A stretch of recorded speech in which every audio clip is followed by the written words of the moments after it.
ladies and gentlemen. The story you are about to see is true. The names have been changed to protect the innocent.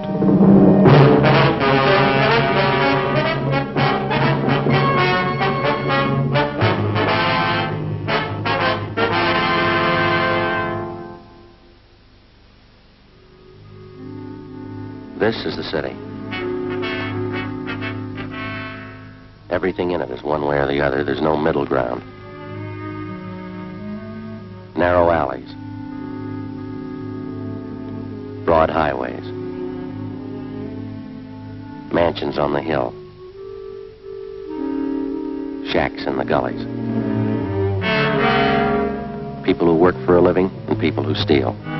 These are the ones that cause me trouble. I'm a cop. It was Monday, April 17th. We were working the day watch out of forgery detail. My partner's Frank Smith. The boss is Captain Welch. My name's Friday.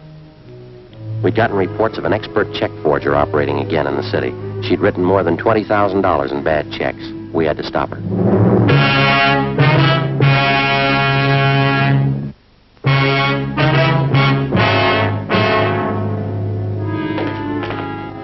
Morning, Joe. Hi, how'd the weekend go? Oh, pretty slow. Stayed home, did some gardening. How about that new lawn you put in? How's it doing? Well, there's only one solution. If we want to garden, we're going to have to move. Well, why? What's the matter now? Same old thing. Gophers? Happens every year. I don't know why I try anymore. It's just a waste of good grass seed. Joe, Frank, Yeah, Ferguson. Captain wants to see us. Okay. What's up, Fergie? You ain't gonna like it. What's that? Skipper will brief us. Morning, Skipper. Hi. You two finished up on the Meyer case yesterday, that right? Yeah, it's all washed up. We're clear. Good. Then you can start on this one right away. You work with Besser and Ferguson here. Well, what is it, Captain? The grandma case. I had a hunch, Joe. What have we done to deserve this? There's nothing any of us have done. It's what we haven't done. I want her stopped once and for all. We any closer to her than we have been, Fergie? Just about the same, Joe. That's the reason I'm putting two more of you on it. How well do you know this case? Well, just what we've heard around the office. Frank? Same here. I could stand some briefing. Ferguson? Connick, you must have heard how she operates 3 months out of the year, April, October, and December. That's all. She's never been known to change the schedule? Not as far as I know. She's been doing it the same for 9 years. All the phony checks she cashes are personal checks. That's right. She never writes them less than $2, never more than 100. 9 years. She been going that long? 9.5. It'll be an even 10 this October. You want to check them out on the totals, Ferguson? Yeah, up to and including the first of the month, she's cashed 1,273 checks. The total's a little over $22,000. Anything special about the way she writes the checks? Nothing but the signatures. There's an alias list on it that'll knock your eye out. More than 200 different names. Her description's still the same. About 50 years old, kind of plump, nice face. A few minor changes. Last year, she had gray hair, dressed very plain. This year, she dyed her hair black, dresses a little more expensively. 9 years. That's a long streak of luck for any paper hanger. That's just it. This old gal's not just an ordinary paper hanger. She's no amateur, now don't get me wrong. But she doesn't operate like any check forger I've ever known. She contradicts part of her MO, part of it she doesn't. She takes chances an ordinary paper hanger would never take, and she gets away with them. Take a look at just one of these exhibits. 28 checks passed on the same chain of grocery stores, same company. Pass them all in 1 month? Nope, that's just the point. 2 years ago, she passed 14 of them, spread them out over a period of a month. Last year, she passed another batch of 14, all within 3 days. 1 year, she used a different name on each check. On this batch, she used the same name. Well, does she have identification when she passes these checks? Always. Phony driver's license, social security card, the works. Then she's got that sweet grandmother smile of hers. Clerks rarely turn her down when she shows up at the check. You can get used to various descriptions on her, too. Give the file a look. Hardly 3 of the check victims can get together on what she looks like exactly. Well, where are they getting stung the most? Downtown or out in the neighborhoods? The neighborhoods. Anywhere from the beach area to the valley. Well, that whole file, Skipper, that's not just her work, is it? Every last bit of it. We can't fit it in a 6-foot shelf. In 9 years, I've had 5 teams of men work this thing. None of them reached her. You and Friday make the 6. Yeah, well, it's April 17th. How's she doing so far this month, Fergie? Cashed $602 in checks we know of since the first of the month. Same general description, same general MO. No fresh leads? She's been operating 9 years, Joe. Yeah.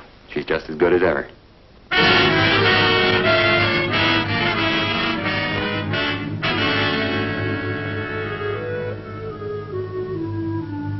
To the working detective, there's no tougher job than tracking a lawbreaker who's half professional and half amateur. You can expect a criminal who's entirely professional to react generally the same in a given set of circumstances. The same with the amateur. But take the two, the professional and the amateur, and intermingle their possible and probable reactions. You'll likely have a sound reason why and how an elderly woman could victimize merchants with $20,000 in bad checks over a period of 9 years without being caught. Grandma, as she'd come to be known, worked only 3 months out of each year. April, October, and December. Her apparent fine sense of timing and her knowledge of psychology was far and away superior to that of the ordinary paper hanger. If the file on Grandma was any indication, she apparently had been born to be a successful check forger. After Frank and I spent 3 days on the case with Sergeants Ferguson and Besser, we were almost convinced there was only one way we could reach the suspect. She had to make a mistake. Fergie, how'd you do? Pretty sour. 4 checks in 2 days. What'd you get? 2. Don Myers checked the signatures. They're all hers. Here's our list if you're interested. Meat market out on Pico, $25. Grocery in West Hollywood, $48. 2 department stores downtown, $100 apiece. How they describe the woman? Same old yarn. She was a nice, charming little lady, about 55 or 60. Small, dark hair, graying, dark eyes, nice smile. Clerk told me she reminded him of his mother. Yeah. One thing, sure, her timing's just as good as it was 9 years ago. The Downtown Merchants Association's screaming again. They're looking for action. Well, fine, so are we. When they stop cashing checks for people they don't know, they'll stop getting hurt. We can't stand behind their counters and run a make on every one of their customers who wants to cash a check. How many publicity campaigns have we run on bad checks? I don't know, but they don't seem to stop Grandma. You talked to the captain today? Yeah, he's looking for action, too. I don't know what we can do unless we get some kind of cooperation from the merchants. Every time the old gal pushes a bum check, it's 3 or 4 days before it gets to the bank, and we hear about it. The trail's pretty cold by then. Joe and I were talking just before you came in, Fergie. We can't expect too much to happen the way we're going. Any ideas? Well, more men and more stakeouts. The captain says he'll buy that. That's about all we can do. Another 10 days and April will be over. Grandma will be through pushing checks until October again. I don't know, Joe. Her formula's too perfect for me. There's got to be a flaw in it someplace. Yeah, sure. All we got to do is find it. You got out a bulletin on that revised description of her, Fergie? They're all taken care of. Special notices were mailed out to the merchants. I'll get it. Forgery, Smith. Yes, sir.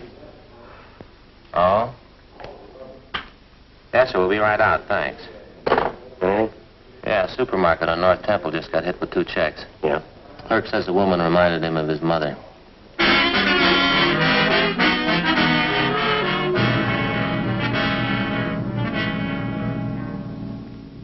A week passed. The number of stakeouts on business places throughout the city was doubled. The M.O. and the description of the suspect was circulated among the merchants in the downtown and suburban shopping centers. Clerks were especially warned to be on the lookout for. The precautions went for nothing. Grandma's checks kept showing up at the rate of 2 and 3 a day. On April 27th, she passed a check for $50 at a delicatessen on Hollywood Boulevard. We drove out to interview the owner, a Mr. Hammerston. She's the nicest old lady I think I ever met, Sergeant. Sure surprised me. Say, you wouldn't care for a piece of liverwurst, would you? It's a new brand. Don't know whether my customers are going to like it or not. No, thank you. Had you ever seen the woman before, Mr. Hammerston? Oh, I guess she'd been coming in here for at least a week or 2. Said she was new in the neighborhood. We used to get gabbing all the time. Mm-hmm. Did she do much shopping here, sir? Quite a bit, yeah. Always paid in cash. We got to be great friends, you know. Used to talk about the old country, things like that. And she said she came from the same town in Finland my folks did. I guess she was just buttering me up, huh? Well, that's the way it sounds, yes, sir. Had you ever refused to cash a check for her? No. She never tried to pass one, just this once, and I did it. Do you have one of those circulars that we sent out on this woman? Well, I'm ashamed to say it, Sergeant, but I have. Hanging right back there in the storeroom. Thing is, I never connected the two, the woman and notice. The way she looks at you, you know? Like it'd be a heel even to question her. How was she dressed the last time she was in? Do you remember that? You know? Had on a black coat. Oh, I told you that. Very plain-looking clothes, like any other housewife. Print dress, some kind of scarf around her neck. That's about all I noticed. How about that description of her in the bulletin we sent you? That fit her pretty well? No, I guess so. Didn't seem exactly plump to me, though. Kind of a nice figure for a woman her age. Well, do you know if any of your customers were acquainted with her? No, I wouldn't know that. She acted as though she knew some of them, but, well, now that this has happened, I can see she was just putting on. She was a great disappointment to me. Well, she is to a lot of people, sir. I used to josh with her all the time. Is that so? Yeah. She seemed like a real good sport. Fine personality, joshing all the time. Just as homey as you please. Mm-hmm. Fits in with the other descriptions. Say, how are you ever going to catch somebody like that? Well, we're not sure we will, sir. Yeah? They're going to like this.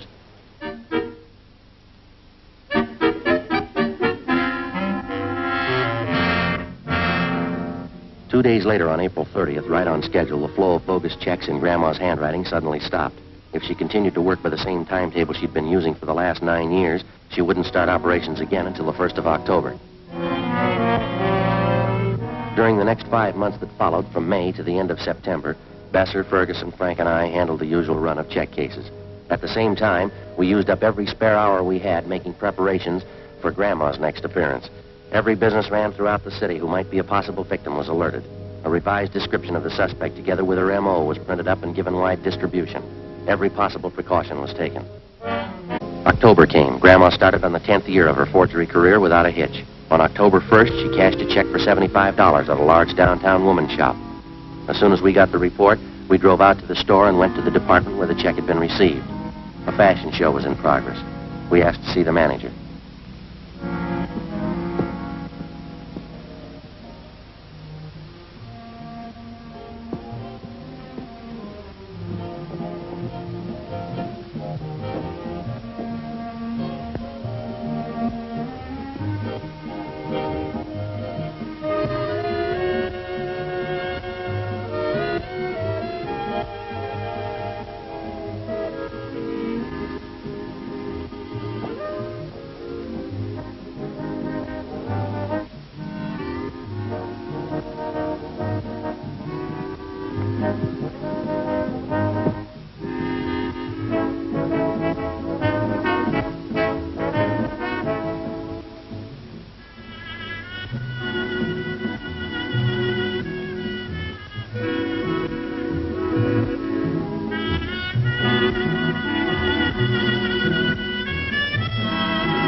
Montrose, this is my partner, Frank Smith. My name's Friday. We're from Forgery Detail. Oh, yes, about that check, is that right? Yes, sir. We're having one of our autumn fashion showings this afternoon. It usually keeps us pretty busy. Yes, sir. Are you the one who authorized this check to be cashed? Yes, I okay all the checks that we cash in this department. And you okayed this one? These are your initials? Yes, that's right.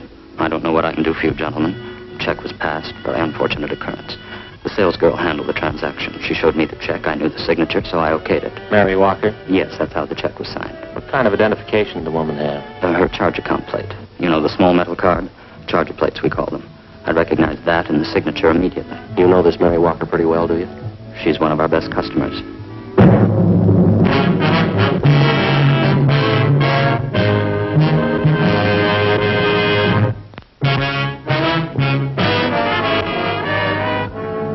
Friday, October 4th, 2 p.m. Before we left the store, we found that another worthless check bearing the signature Mary Walker had been cashed in a different department of the store on the same day as the other forged check. The woman had used the same means of identification, a metal charge account plate stamped with the name Mary Walker. We took the two checks back to the office and had Don Meyer in handwriting compare the signatures. There wasn't any doubt in his mind. The writing on both checks was Grandma's. It was only a hunch, but it was beginning to look as though the suspect had finally done what we'd been waiting 9 years for her to do. She'd made a mistake. Frank and I drove out to an address in the Wilshire district to interview Mrs. Mary Walker. She fit the general description of the suspect, but she denied writing either one of the checks which bore her signature. Well, what are the questions, Sergeant? I couldn't have written those checks. I haven't even been in the city for the past 5 days. And these signatures on these checks, Mrs. Walker, they're not yours. Well, it looks like my handwriting, but it's not. I didn't write those checks. They're forgeries. Well, you do have a charge account at the store, don't you, ma'am? Yes, I've had one there for years. Nothing like this ever happened, though. Do you have one of those charge account plates, do you? Well, yes, I did have one. You lent it to someone in your family? No, as a matter of fact, I lost it. I intended to report it to the store, but it slipped my mind. Do you have any idea where and when you might have lost it? Well, I think it was last Sunday night, Sergeant, but I'm not sure. Oh, just a minute. I know someone who would remember. Inez Lander. She was there, and I'm sure that she'd remember. Who's she, ma'am? She's a girlfriend of mine. She lives in this neighborhood. Hello, Inez. This is Mary Walker. Oh, I'm just fine. You? Good. Say, Inez, what night was it that we went to the Boosters Club meeting? Sunday? Well, that's what I thought. Oh, nothing. Just some silly misunderstanding. Well, all right, Inez. Thanks for remembering for me. Yeah. Bye. It was Sunday night, Sergeant. Inez Lambert and I went to the neighborhood Boosters Club meeting, and I'm sure that that's where I must have lost it. Well, and you think the charge account plate just fell out of your purse, is that it? Either that or it was taken. Why do you say that, ma'am? Well, it's a very serious thing, and I didn't want to mention it. What's that? Well, I left my purse on the chair next to me part of the evening. And when I got home, I thought I was missing a $5 bill out of my change purse. I didn't notice then that the charger plate was gone. Do you remember who was at that meeting, Mrs. Walker? Oh, 40 or 50 people at least. How many women would you say? Oh, a dozen, I suppose. Now, I'm not accusing anyone of robbery, Sergeant. I know that that's a very serious charge to make. Do you know if one of the club officers might have taken a list of those present? Oh, they don't have to. We do the same thing at every meeting. What's that, ma'am? We all sign the attendance book when we leave.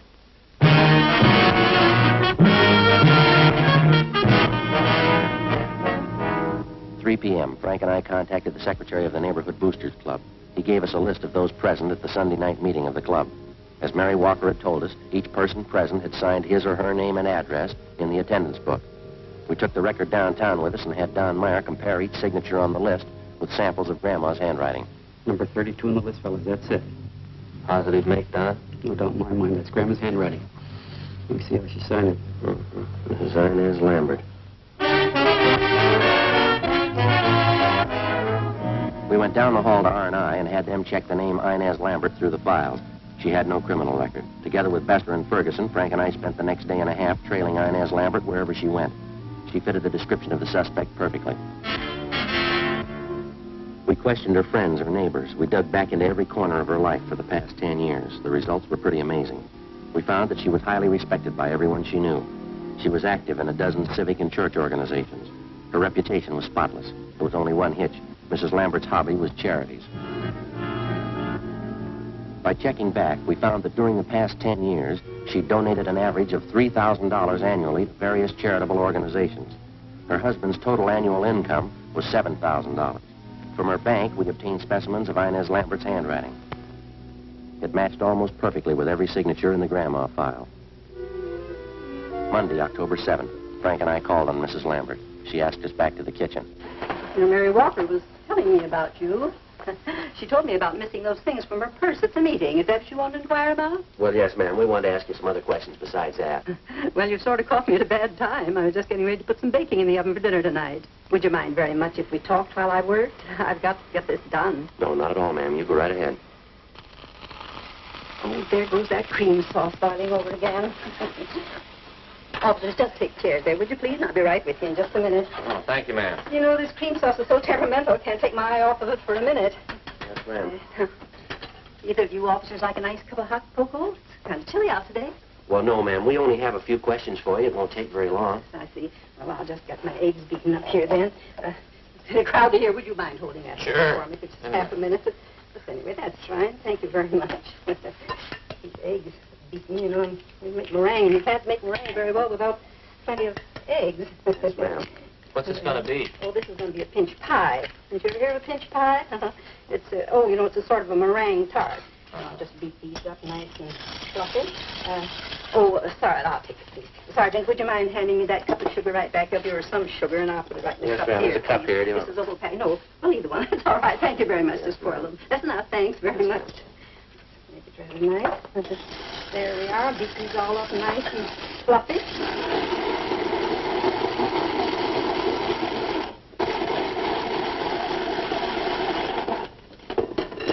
Now, what was it you wanted to know? Well, Mrs. Walker had her charge account plate stolen that night at the Boosters Club meeting. Someone's been using it to cash bad checks in her name. Is that so? Well, Mary didn't tell me that. The same person who's using that charger plate has been cashing bad checks all over the city. Been doing it for some time now. Oh, my. Well, I don't think I can help you, Sergeant. I went to that meeting with Mary. She says somebody must have been in her purse, but I didn't see them. Do you have that charge account plate, Mrs. Lambert? Me? Oh, no. I have my own. Now, let me see. Teaspoonful of vanilla, teaspoonful of vinegar, teaspoonful of water. Combined in a small pitcher or cup. We've got good reason to believe you have that charge account plate, ma'am. Did you take it from Mrs. Walker? That's a silly thing for you to say, officer. I told you I have my own charger plate. I never borrow anyone else's. No reason to. I add a few drops of combined liquids and beat constantly. Did you cash 2 checks last week and sign them with Mrs. Walker's name? Why, of course not. Why should I do such a thing? Mary Walker's one of my best friends. I would do that to her even as a joke. Our handwriting man compared the signatures on those 2 checks, Mrs. Lambert. Both of them match your handwriting. Well, then your handwriting man certainly made a mistake. There's a large Pyrex dish in that cupboard right there. Would you mind getting your corner, I'll please? get it. Oh, on the top shelf, way up. That's right. On the left. No, not those. The big ones. See that one? That's right. That's Pyrex. Don't drop those on your head. There's so many nice dishes. I don't want you to break them. That's fine. That's it. Careful. Good.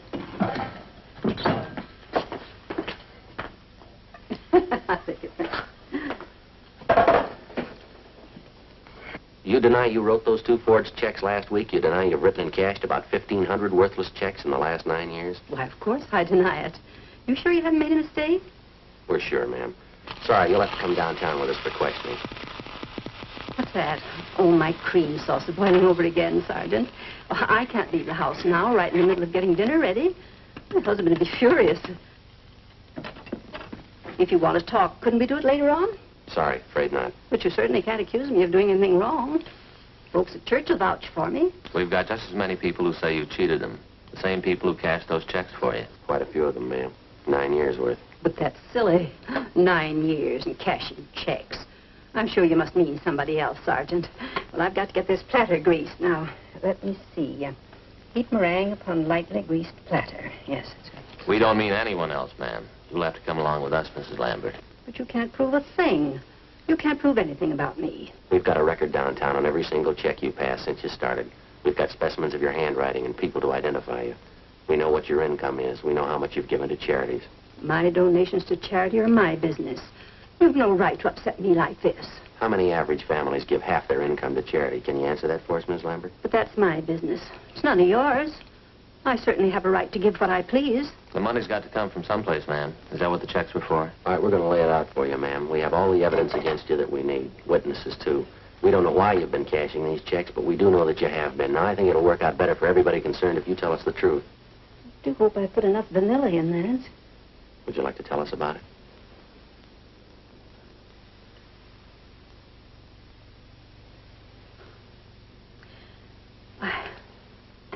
I never thought about anyone finding out, I guess.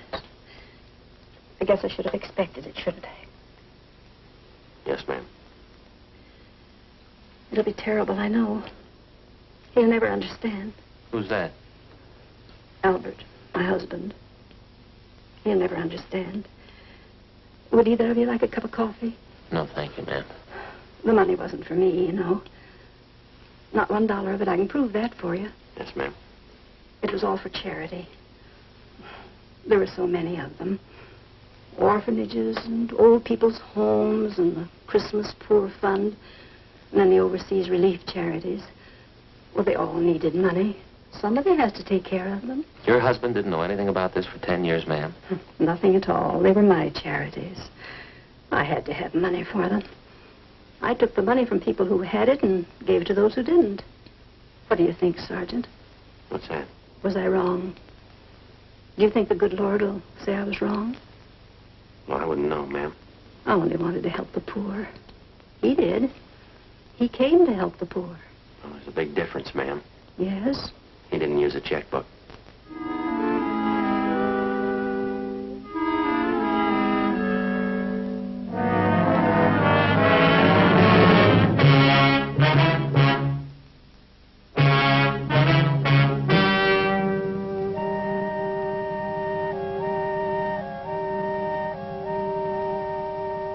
On December 17th, trial was held in Department 81, Superior Court of the State of California, in and for the County of Los Angeles. In a moment, the results of that trial.